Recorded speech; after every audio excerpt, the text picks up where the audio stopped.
Chinese president orders PLA to prepare for war.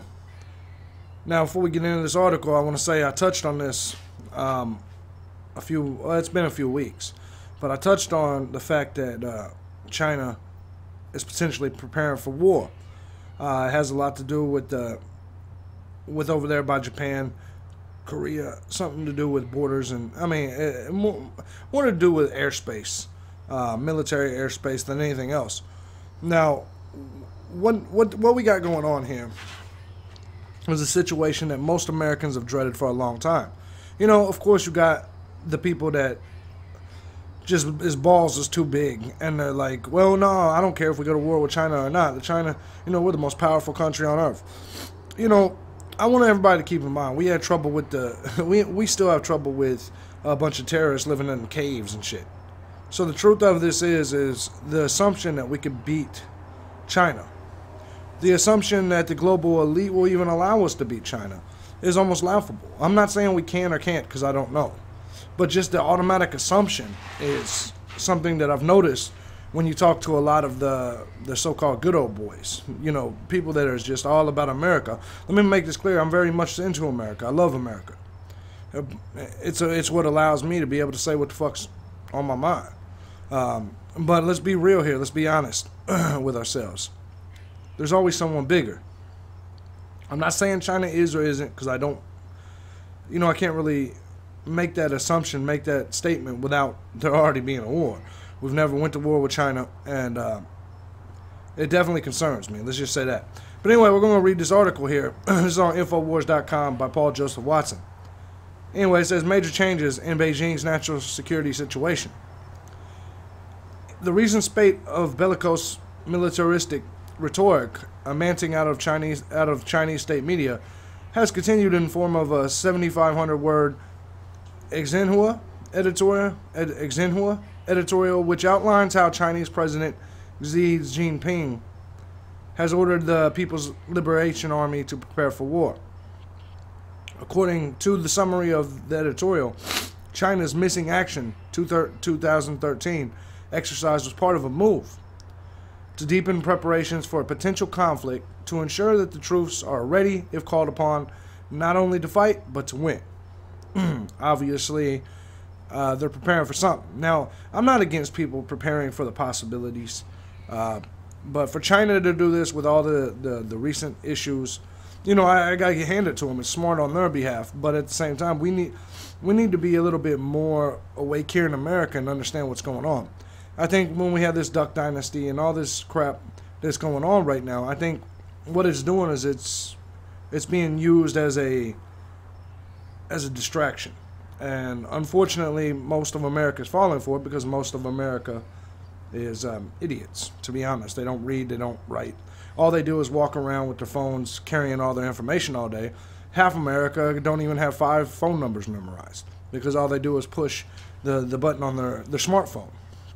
With that being said, that is what makes me a little nervous about something like this, is because America itself, the citizens of America, they're stupid enough to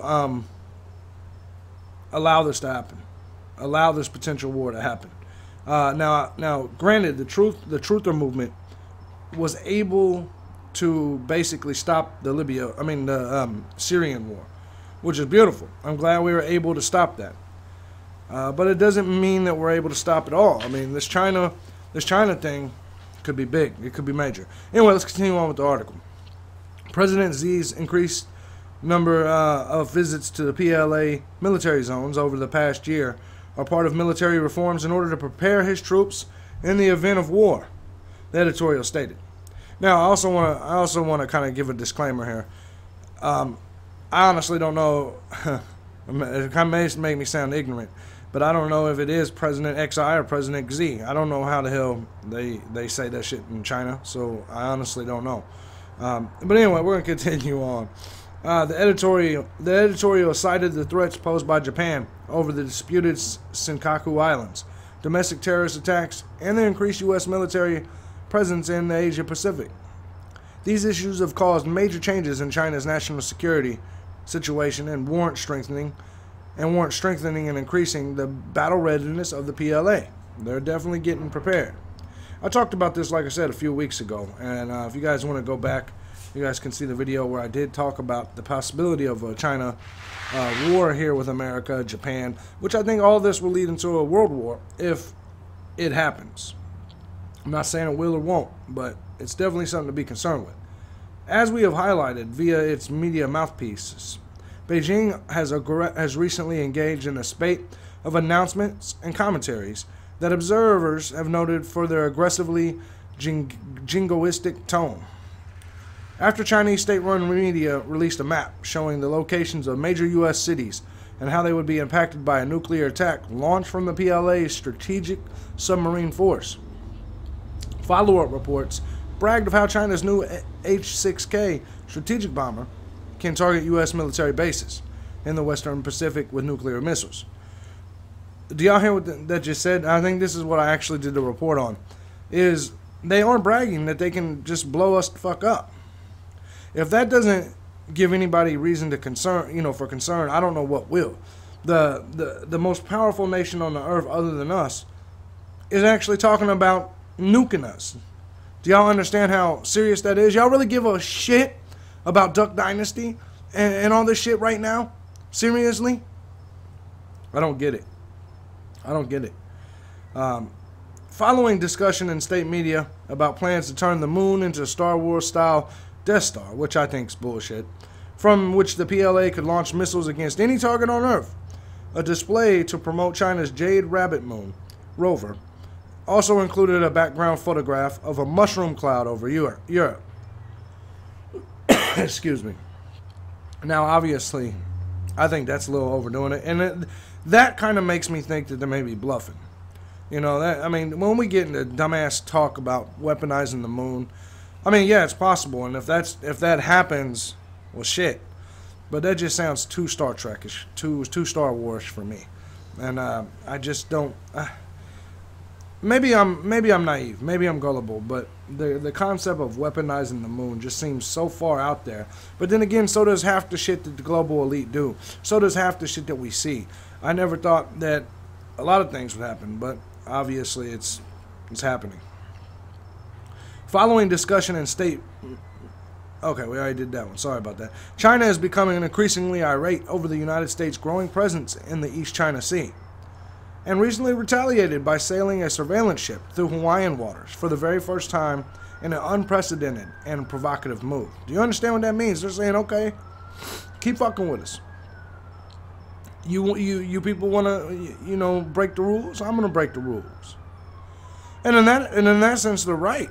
You know what I'm saying? But that's why the possibility of war is definitely there. Earlier this month, a PLA military website also bragged that China's first aircraft carrier combat task force was close to rivaling the U.S. Navy. I don't know how true that is. I don't know if that's just bragging just to sound good. But overall, I will say this, that if anyone can rival the U.S. Navy or the U.S. in general, it is China. And I think everybody has to keep their eyes on that. China and Russia are the two nations that I believe could rival us in a lot of different ways. Russia not so much as China, but Russia's got a lot of nukes. I know people say that the nukes are gone, blah, blah, blah, they're destroyed. No, come on, get the fuck out of here. You see what I'm saying? I don't believe that. And if you do, then, that's on you. But let me just say this, whether we can win this war, if it does go down or not, there is no doubt in my mind that there will be a lot of lives lost. And I'm really hoping it doesn't happen. China is not the country of all the countries that I would like to see us go to war with. And I don't want to see us go to war with too many people at all. You know what I mean? But I will say this. I think the war with Chinese would be a huge mistake. Huge mistake. And anyways, I'm going to continue to follow this story as more comes out. But I definitely want everybody to pay attention. You know what I'm saying? Whether you like me, don't like me, it doesn't matter. At the end of the day, pay attention to the news that I'm giving you. This has nothing to do with me, or whether you like my haircut, or my tattoos, or my dick size, or my dog, or none of that matters. What matters here, well, my vulgarity. I'm gonna touch on that a little bit too as things go down. This is my blog. This is my shit. You come here to what? You came here. You clicked on my video. How the hell are you gonna tell me how to talk? I just want to make that clear. How you gonna tell me? Seriously, I didn't go to your webpage. I didn't go to you and tell you how to talk, and I didn't force this shit down your throat. You clicked on me. But I'll talk about that in another video. With all this said, man, China, U.S., that's a war I don't think many of us want to see. And I really hope we don't get there, but it looks like it is definitely moving towards that. And give me your comments. Let me know what you guys think. Do you guys think that is what's about to happen? And if so, do you have any, maybe any thoughts why? I think this is a global elite thing. I think the goal here is to stop the sovereignty of the sovereign nations. And the best way to do that is to get sovereign nations to take each other out. But that's just me. With that being said, I'm out of here. This is JB Gunner with KOT Productions. I'm going to holler at y'all another time, man. One.